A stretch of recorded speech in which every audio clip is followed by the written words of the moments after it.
Hey, John Stamos and Cologuard here. So look, you're 45 or older and at average risk. You know what? That probably means it's time for colon cancer screening.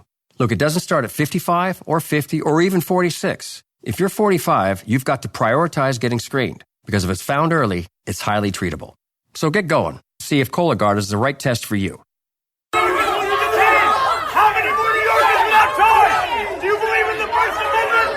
Do you believe in the First Amendment, Tom Homan?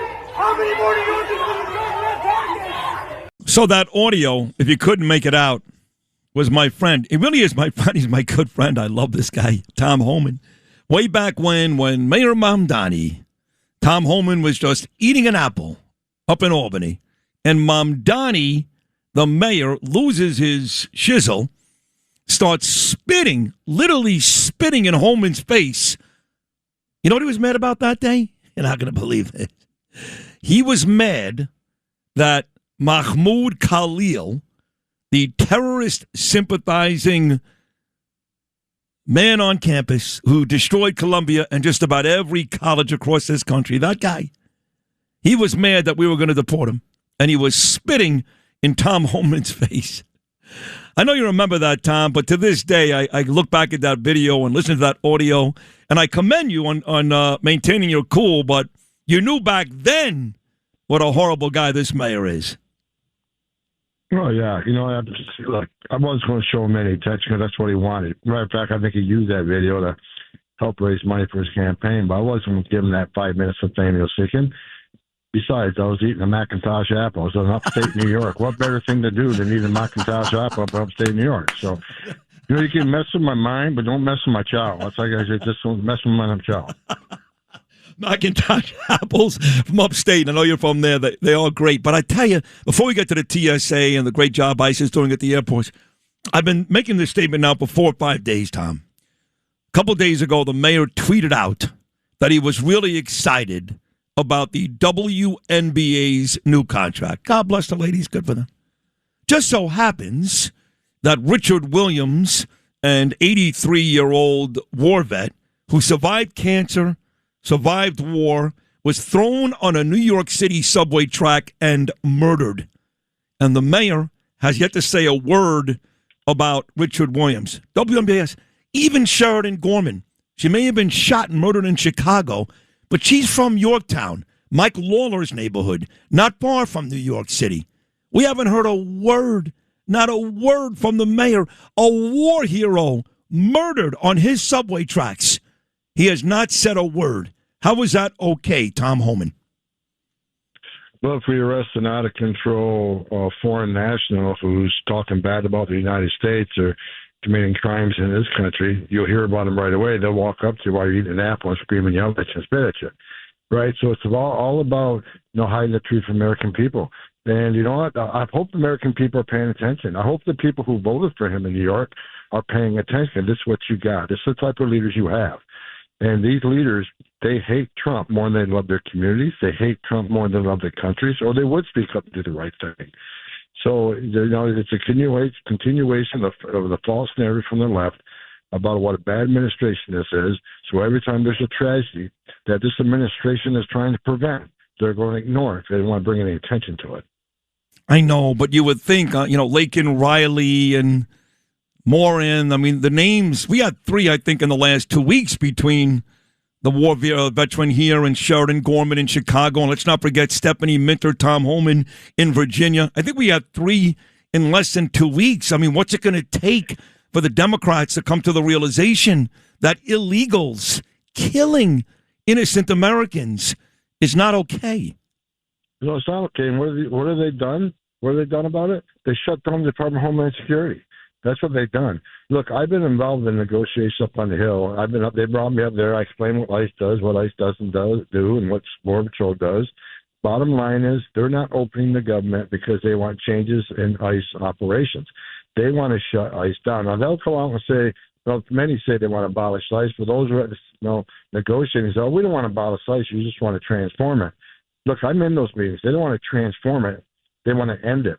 They want to cripple ICE and want to take our authorities away so we can't arrest aliens at the rate we're arresting them now. They want to take authorities away that we can't arrest aliens in certain locations. Look, there is no sanctuary in the United States for a serious public safety threat, national security threat. They're demanding we take the masks off. We're not. That's a non-starter. And the same people who are asking us to take the masks off are the same people calling us Nazis and racists and secret police, which raise the threat level. Now, ICE is at the airports right now, saving the day there. They're not wearing masks. So that's a proof. We're not wearing masks out of choice. You know, we're in a situation in the airport where the danger threshold is very low. They don't have to wear masks, but they're out there in the street arresting bad guys, and they're surrounded by agitators and protesters that become criminals and attack our officers. They've got to wear those masks. So this is a non-starter from the beginning. I am not, as a part of this negotiation team, going to give them any policy, any change in policies that's going to put our officer at risk. It's a non-starter for me. Good for you. And that's the way it should be. They kill these people. We have examples. Dallas, they kill our ICE agents. They harass them. Even in the airports, you know stories here in New York that these idiots in New York were yelling and screaming at the ICE agents. All they're trying to do is help these poor people get to their destination. And these idiots here are yelling and screaming. And look, Tom, I got to give you credit, okay? You went to Minneapolis. It was a tinderbox. It was bad, okay? And you fixed it. And I think you're sorry, I'm sorry, Trump's sorry. Everybody was sorry that Good and Preddy died. Now, you know, I heard some alderman in Chicago last week say that Sheridan Gorman was in the wrong place at the wrong time, which was disgraceful.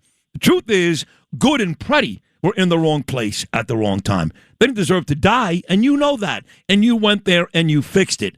But if I ask you for the numbers, not that one is okay or two is okay, but the two people in Minnesota, compared to how many really bad people you've gotten out of this country, how many kids, lost kids under Biden you found in this country. It's in the thousands, is it not? Yeah, absolutely. They nearly 500,000 children were smuggled in this country, separated from their parents, put in the hands of criminal cartels, and released by the Biden administration to unvetted sponsors. They lost track of about 300,000 of them. They weren't even looking for him. Wow. And the Trump administration, we already found out over 145,000 of these children. And we're not going to get to find every one of them. And look, the shootings in Minneapolis, a tragedy. And they're being investigated. And, you know, if policies were, you know, violated or laws violated, people held accountable. But look, I have literally met hundreds of angel moms and dads who buried their children because they were killed by an illegal alien who shouldn't even been here. Yeah. And it's because of sanctuary cities. Where most of these tragedies happen, sanctuary cities, because they release criminal aliens back into the public. They release a public safety threat back into the public. Now, as a career law enforcement officer, that's just plain stupid. And it puts the community at risk. This is why the Department of Justice is suing the sanctuary cities. We got to hope it gets to the highest court in the land. They got to outlaw these sanctuaries because they're sanctuaries from criminals. And I just pray every day that happens, because we're going to save lives by the thousands if we can make that happen. True American hero. I mean that. Can't just throw that word around, folks, okay? But he is. Board is Czar Tom Homan. And you're right, sanctuary cities, sanctuary states are the states that are in the most trouble in this country. I mean, New York and California and Illinois, and you point to terrible governors, whether it's Hochul or Pritzker. I mean, the words that came out of the mouths of the Chicago mayor, Brandon Johnson, Tom, and we'll get to the ICE agents at the airport in a bit, but this stuff I think is more important. The words that came out of the mouth of Brandon Johnson, the mayor of Chicago, and the governor, J.B. Pritzker of Illinois, when young, beautiful Sheridan Gorman was shot in the back and murdered last week, they were disgusting. Her parents even came out. Her parents, the last thing they want to do is make their daughter's murder political, and they said they were disgusted by what both Johnson and Pritzker had to say. No, the word disgusting is exactly right. Look, there's been numerous people killed in the city of Chicago. ICE has arrested thousands of criminal aliens and deported them from the streets of Chicago, which makes that city safer.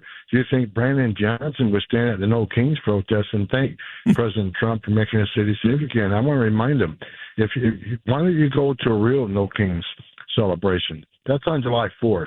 Show up there and celebrate July 4th. Yeah. There's your No King celebration right there. But look, as long as Brandon Johnson's in power, as long as you got these, Mondami in power, they're going to continue. They'll find the men and women of ICE and not even talk or mention or speak in negative terms about the victims of illegal immigration. Look, illegal immigration is not a victim of this crime. People need to remember that. Now that we have, the border, the most secure border in the country, let's think about this for a minute. Illegal immigration on 96%, which means 96% less people are coming, which means less women are being killed or raped by the criminal cartels, less children are dying making that journey, less fentanyl is getting in the country to kill Americans, less known suspected terrorists are crossing the border. President Trump is saving lives by the thousands. How many lives has Brandon Johnson saved or Mandami saved? President Trump is saving American lives every day, and he's saving alien lives every day by having the most secure border in the history of this nation. I'm proud to work for President Trump. He's making this country great again. He's making this country safe again, and the data proves it.